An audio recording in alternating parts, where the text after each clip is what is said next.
Hi dear students, welcome to my channel Das Academy English Tuition. I am Rajkumar Das. Today I am going to discuss about voice change. Okay, let's see. দেখো voice change মানে হচ্ছে বাচ্য পরিবর্তন। ওকে, এখন দেখা যাক voice change কাকে বলে। তো বাক্যের একই অর্থ প্রকাশের জন্য ক্রিয়ার যে বিভিন্ন রূপ বা আকার পরিবর্তন করা হয় তাকেই বলা হয় ভয়েস চেঞ্জ বা বাচ্য পরিবর্তন। ওকে, তাহলে কি বললাম, বাক্যের একই অর্থ প্রকাশের জন্য ক্রিয়ার যে বিভিন্ন রূপ বা আকার পরিবর্তন করা হয় তাকেই বলা হয় ভয়েস চেঞ্জ বা বাচ্য পরিবর্তন। যেমন ধরো আই প্লে ক্রিকেট, মানে আমি ক্রিকেট খেলি। ওকে, তো এই কথাটাকে আমি বলতে পারি cricket is played by me, যে ক্রিকেট খেলা হয় আমার দ্বারা। তো দেখা যাক ভয়েস চেঞ্জ কত প্রকার হয়। তো ভয়েস প্রধানত তিন প্রকার, যেমন অ্যাক্টিভ ভয়েস, প্যাসিভ ভয়েস ও কোয়াসি প্যাসিভ ভয়েস। আচ্ছা, প্রথমে আমরা দেখে নিই অ্যাক্টিভ ভয়েস কাকে বলে। অ্যাক্টিভ ভয়েস বা কর্তৃবাচ্য কাকে বলে? যখন কোনো বাক্যে ভার্বের পূর্বে সাবজেক্ট ও পরে অবজেক্ট, মানে ভার্বের পরে অবজেক্ট বসিয়ে সাবজেক্ট বা কর্তার কাজটি পরিষ্কার করে বোঝানো হয়, তখন ভার্ব বা ক্রিয়াটির অ্যাক্টিভ ভয়েস হয়। অ্যাক্টিভ ভয়েসে কর্তারই গুরুত্ব বেশি থাকে, আর অ্যাক্টিভ ভয়েসে করা অর্থের উপরে জোর দেওয়া হয়, মানে কোনো কাজ করা যে হচ্ছে সেই কাজ করাটার অর্থের উপরই জোরটা দেওয়া হয় বেশি। আচ্ছা, উদাহরণ দেখো, উই ওয়াচ টিভি, আমরা টিভি দেখি। তাহলে এখানে কাজটা করছে উই, মানে আমরা দেখছি। তো এই যে সাবজেক্টটার কাজ পরিষ্কার করে বোঝাচ্ছে, এই জন্য এটা হচ্ছে অ্যাক্টিভ ভয়েস। ওকে, এবার এসো প্যাসিভ ভয়েস কাকে বলে দেখা যাক। প্যাসিভ ভয়েস বা কর্মবাচ্য, যখন কোনো বাক্যে সাবজেক্টের জায়গায় অবজেক্ট বসিয়ে বাক্যটি লেখা হয় বা বলা হয়, তখন ভার্ব বা ক্রিয়াটির প্যাসিভ ভয়েস হয়। প্যাসিভ ভয়েসে হওয়া অর্থের উপরে জোর দেওয়া হয় এবং যে কাজটি করে তার গুরুত্ব কমে যায় এখানে। যেমন ধরো আমি ফার্স্ট বলেছিলাম অ্যাক্টিভে উই ওয়াচ টিভি, তো ওটারই আমি প্যাসিভ করি যে TV is watched by us. তো এখানে দাঁড়াচ্ছে কি, টিভি দেখা হয় আমাদের দ্বারা। তাহলে এখানে ওই দেখা হয়, তাহলে হওয়া অর্থের উপর জোর দিচ্ছে, এবং বাই আস এটার অর্থটা অনেকটা কমে যাচ্ছে, সুতরাং এটা প্যাসিভ ভয়েস। এখন দেখা যাক কোয়াসি প্যাসিভ ভয়েস কাকে বলে বা কর্মকর্তৃবাচ্য কাকে বলে। যে ভয়েসে সাবজেক্টের মধ্যে কর্তা ও কর্ম দুটি ভাবই থাকে তাকে বলে কোয়াসি প্যাসিভ ভয়েস। ওকে, একটা এক্সাম্পল দিয়ে দেখা যাক। আর রাইপ ম্যাঙ্গো টেস্ট সুইট, তাহলে পাকা আম খেতে মিষ্টি, এটা বাক্য। আচ্ছা, এই বাক্যটির ভার্বটি অ্যাক্টিভ ভয়েসে থাকলেও বাক্যটির অর্থ প্যাসিভে রয়েছে। তাহলে আর রাইপ ম্যাঙ্গো বাক্যের সাবজেক্ট হয়েও নিজে কোনো কাজ করছে না। কোনো ব্যক্তি আমটির স্বাদ নিলে তবেই এটির গুণাগুণ বোঝা যায়। সুতরাং বলা যায় যে আর রাইম ম্যাঙ্গো গ্রামার অনুযায়ী বাক্যের সাবজেক্ট হয়েও অর্থের দিক থেকে অবজেক্ট হিসেবেই বাক্যে থেকে যাচ্ছে। অর্থাৎ আর রাইম ম্যাঙ্গোর এর মধ্যে সাবজেক্ট ও অবজেক্ট দুটি ভাবই রয়েছে। ভার্বের এই ধরনের ব্যবহারকে বলা হয় কোয়াসি প্যাসিভ ভয়েস। ওকে, এখন দেখা যাক অ্যাসার্টিভ সেন্টেন্সের ভয়েস চেঞ্জ করার নিয়ম কি। প্রথমে সেন্টেন্সের মেন ভার্বটিকে কি বা কাকে দিয়ে প্রশ্ন করে অবজেক্টটি খুঁজে বার করতে হবে। তো এখানে একটা কথা বলে নেওয়া দরকার যে ভার্বকে কি বা কাকে দিয়ে প্রশ্ন করলে অবজেক্ট খুঁজে পাওয়া যায় তাকে বলে ট্রানজিটিভ ভার্ব, আর যে ভার্বকে কি বা কাকে দিয়ে প্রশ্ন করলে অবজেক্ট খুঁজে পাওয়া যায় না তাকে বলে ইনট্রানজিটিভ ভার্ব। ওকে, যাক, তোমরা মেন ভার্বকে কি বা কাকে দিয়ে প্রশ্ন করে অবজেক্টটি খুঁজে নেবে। 2 নম্বর কাজ হচ্ছে এরপর অবজেক্টটিকে সাবজেক্ট করতে হবে।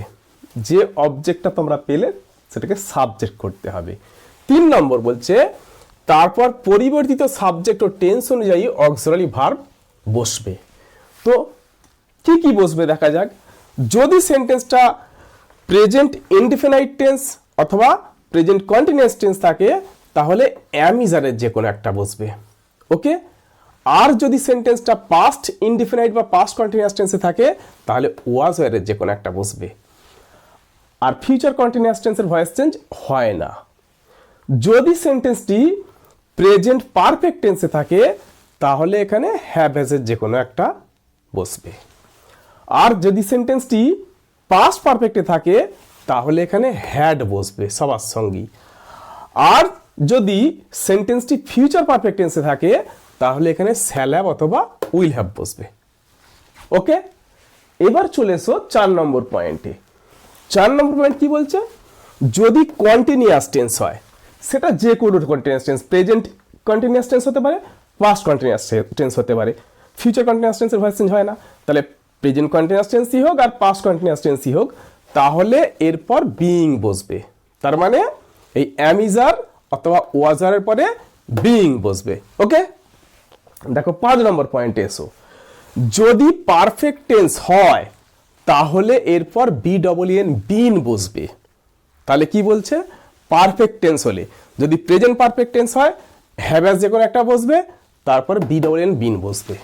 যদি পাস্ট পারফেক্ট টেন্স হয় তাহলে হ্যাড বসবে, তারপরে বিডব্লিউএন বিন বসবে। আর যদি ফিউচার পারফেক্ট টেন্স হয় তাহলে শ্যাল হ্যাভের হয় শ্যাল হ্যাভ নয়তো উইল হ্যাভের যে কোনো একটা বসবে এবং তারপরে বিডব্লিউএন বিন বসবে। হলো, এরপরে 6 নম্বর পয়েন্টে এসো। তারপর মেন ভার্বটির পাস্ট পার্টিসিপল ফর্ম বসবে। তাহলে যেটা মেন ভার্ব থাকবে তার পাস্ট পার্টিসিপল ফর্মটা বসবে। 7 নম্বর পয়েন্টে এসো। সব শেষে সাবজেক্টটি বাই দিয়ে এজেন্ট হবে। তার মানে যেটা সাবজেক্টিভ ফর্ম আছে সেটা অবজেক্টিভ ফর্মে যাবে। যেমন আই থাকলে মি হবে, উই থাকলে আস হবে, ইউ থাকলে ইউ হবে, হি থাকলে হিম হবে, সি থাকলে হার হবে, দে থাকলে দেম হবে, ইট থাকলে ইট হবে, দিস থাকলে দিসই হয়, দ্যাট থাকলে দ্যাটই হয়। ওকে, তোমাদেরকে বলবো অ্যাসার্টিভ সেন্টেন্সের ভয়েস চেঞ্জ করার যে 7টি নিয়ম আছে এটা তোমরা ভালো করে মুখস্থ করে নেবে। আর যদি মুখস্থ করে নিতে পারো তাহলে অ্যাসার্টিভ সেন্টেন্সের ভয়েস চেঞ্জ করতে একদমই সহজ লাগবে, একদম জলের মতো হয়ে যাবে। দেখো এখানে আমি একটা ডায়াগ্রামের মধ্যে দিয়ে বোঝাচ্ছি। প্রেজেন্ট টেন্স, প্রেজেন্টের ইনডেফিনাইট কন্টিনিউয়াস পারফেক্ট টেন্স আছে, পাস্ট টেন্সের ইনডেফিনাইট কন্টিনিউয়াস পারফেক্ট টেন্স আছে, ফিউচার টেন্সের ইনডেফিনাইট পারফেক্ট টেন্স আছে। ফিউচার কন্টিনিউয়াস টেন্সে ভয়েস চেঞ্জ হয় না। তো যেমন নিয়ম বলেছি সেই অনুসারেই চলো। আমরা বলেছি যে ভার্বের সেন্টেন্সের মেন ভার্বকে কি বা কাকে দিয়ে প্রশ্ন করে অবজেক্টটা খুঁজে বার করতে হবে।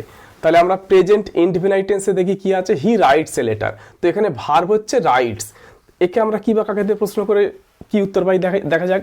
তাহলে সে কি লেখে না, সে একটা চিঠি লেখে। তাহলে আমার অবজেক্ট হচ্ছে এ লেটার। 2 নম্বর নিয়মে আমার আছে যে অবজেক্টটি বার করার পরে অবজেক্টটিকে সাবজেক্ট করতে হবে। তো এই অবজেক্টটাকে আমি সাবজেক্ট করলাম এ লেটার। তার পরের নিয়মই বলা আছে যে পরিবর্তিত সাবজেক্ট অনুসারে এবং টেন্স অনুযায়ী অ্যামিজারের যে কোনো একটা হবে বা বি ভার্বের ফর্ম বসবে। তাহলে এ লেটারের সঙ্গে যেহেতু প্রেজেন্ট ইনডিফিনাইট টেন্স আছে, প্রেজেন্ট ইনডিফিনাইট টেন্স আমি বলেছি অ্যামিজারের যে কোনো একটা, এ লেটারের সঙ্গে ইজ যায়, তাহলে এ লেটার ইজ হলো। তারপরের যে নিয়ম আছে সেখানে বলছে যদি কন্টিনিউয়াস টেন্স হয়, তাহলে এই সেন্টেন্সটা কন্টিনিউয়াস টেন্স নয়, তাহলে কন্টিনিউয়াসের নিয়মটা এর ক্ষেত্রে খাটবে না, তাহলে আমি বিইং এখানে বসাবো না। তারপরে নিয়ম হচ্ছে যদি পারফেক্ট টেন্স হয় তাহলে বিন বসবে। তো এটা পারফেক্ট টেন্সও নয়, তাহলে সেই বিন বসার নিয়মটাও খাটবে না। তারপরে নিয়ম আছে যে মেন ভার্বটির পাস্ট পার্টিসিপল ফর্ম বসাতে হবে। তাহলে এবার আসা যাক রাইট মেন ভার্ব, তাহলে তার পাস্ট পার্টিসিপল ফর্ম হচ্ছে রাইট রোড রিটেন। তাহলে রিটেন বসালাম। তারপরে বলছি সবশেষে সাবজেক্টকে বাই দিয়ে এজেন্ট করতে হবে। তো বাই হলো, আর হি থেকে হবে হিম। তাহলে কি হলো, প্রেজেন্ট ইনডিফিনাইট টেন্সের ভয়েস চেঞ্জ। তাহলে a letter is written by him. Okay, এবার প্রেজেন্ট কন্টিনিউয়াস টেন্স দেখো। He is writing a letter, সে একটা চিঠি লিখছে। তাহলে সে কি লিখছে না একটি চিঠি, অবজেক্ট তাহলে এ লেটার হলো। এইবার প্রেজেন্ট কন্টিনিউয়াস টেন্সে আমি বলেছি অ্যাম ইজের যে কোনো একটা, তাহলে এ লেটারের সঙ্গে ইজ যাবে, ইজ হলো। এবার বলেছি যে যদি সেন্টেন্সটা কন্টিনিউয়াস টেন্স হয় তাহলে এরপর বিইং বসবে, যেহেতু কন্টিনিউয়াস টেন্স আছে তাহলে এরপর বিইং বসবে। তারপরে নিয়ম পারফেক্ট হলে বিন হবে, পারফেক্ট নয় কন্টিনিউয়াস টেন্সের জন্য বিইং বসেছে। তারপরে নিয়ম কি আছে, ভার্বের পিপিটি বা পাস্ট পার্টিসিপল ফর্ম বসবে। তাহলে রাইটিং আছে ভার্ব, তার পাস্ট পার্টিসিপল হচ্ছে রিটেন, তাহলে রিটেন বাই হিম। তাহলে কি হলো, a letter is being written by him. Okay, perfect tense দেখো, পারফেক্ট টেন্স বলছে he has written a letter, সে একটা চিঠি লিখেছে। তাহলে সে কি লিখেছে না এ লেটার, তাহলে অবজেক্টের সাবজেক্ট করি এ লেটার।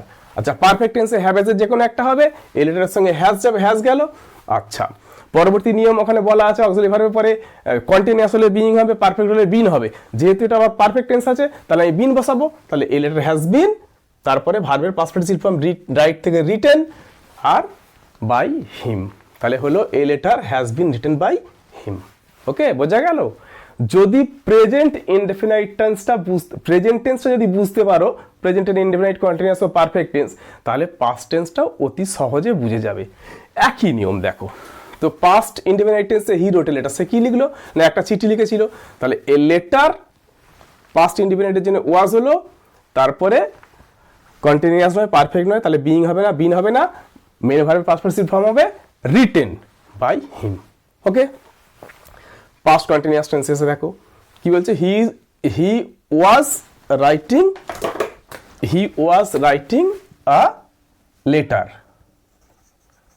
তাহলে হি ওয়াজ রাইটিং আ লেটার, এখানে অবজেক্টটা কি এ লেটার, তাহলে এ লেটার ওয়াজ এর যে কোনো একটা হবে ওয়াজ, তাহলে এ লেটার ওয়াজ কন্টিনিউয়াস টেন্সের জন্য বিইং হবে। আচ্ছা, তারপরে কি হবে না মেন ভার্বের পাস্ট পার্টিসিপল ফর্ম হবে, তাহলে a letter was being written by him. Okay, perfect টেন্সটা দেখো, তো he had written a letter, তাহলে এখানে সে কি লিখেছিল একটি চিঠি, তাহলে এ লেটার অবজেক্ট, এ লেটারকে সাবজেক্ট করা হলো, পারফেক্ট পাস্ট পারফেক্ট টেন্সের জন্য হ্যাড হলো, আর পারফেক্ট টেন্স থাকলে তো বিন হয়, তাহলে বিন হলো, ভার্বের পাস্ট পার্টিসিপল ফর্ম রিটেন হলো বাই হিম। ওকে, তাহলে একটু লক্ষ্য করে দেখো, প্রেজেন্ট ইনডিফিনাইট টেন্স আর পাস্ট ইনডিফিনাইট টেন্স সমস্তটাই এক, শুধুমাত্র এখানে ইজ আছে, এখানে ওয়াজ আছে অক্সিলারি ভার্বের জায়গায়। প্রেজেন্ট কন্টিনিউয়াস টেন্সে সমস্তটাই এক, শুধুমাত্র অক্সিলারি ভার্ব ইজ আর এখানে অক্সিলারি ভার্ব হচ্ছে ওয়াজ। পারফেক্ট টেন্সে এখানে অক্সিলারি ভার্ব হ্যাজ, এখানে অক্সিলারি ভার্ব হ্যাড, বাকি দেখো সমস্তটা এক। ওকে, এবার এসো ফিউচার ইনডিফিনাইট টেন্সে। ফিউচার ইনডিফিনাইট টেন্সে কি বলছে, he will write a letter, সে একটা চিঠি লিখবে। তাহলে কি লিখবে একটি চিঠি, এ লেটার হচ্ছে তোমার অবজেক্ট হলো। আচ্ছা, ফিউচার ইনডিফিনাইট টেন্সে উইল বি আসে, তাহলে এ লেটার উইল বি আর ভার্বের পাস্ট পার্টিসিপল ফর্ম হয়, তাহলে will be written by him. Future continuous টেন্সের ভয়েস চেঞ্জ হয় না, ফিউচার পারফেক্ট টেন্সও, তাহলে he will have written a letter, সে কি লিখবে না এ লেটার, তাহলে এ লেটার এবার স্যালাবত উইল হ্যাভ যখন একটা হবে, তাহলে এ লেটারের সঙ্গে উইল হ্যাভ যাবে, তাহলে a letter will have perfect টেন্সে, তারপরে বিডব্লিউএন বিন বসে, বিডব্লিউএন বিন বসলো, আর ভার্বের পাস্ট পার্টিসিপল ফর্ম রিটেন হলো বাই হি থাকলে হিম হলো, তাহলে a letter will have been written by him. Okay, আজ এই পর্যন্ত। ভিডিওটি ভালো লাগলে লাইক, শেয়ার ও সাবস্ক্রাইব করবে, কমেন্ট বক্সে তোমাদের মতামত জানাবে। Thank you.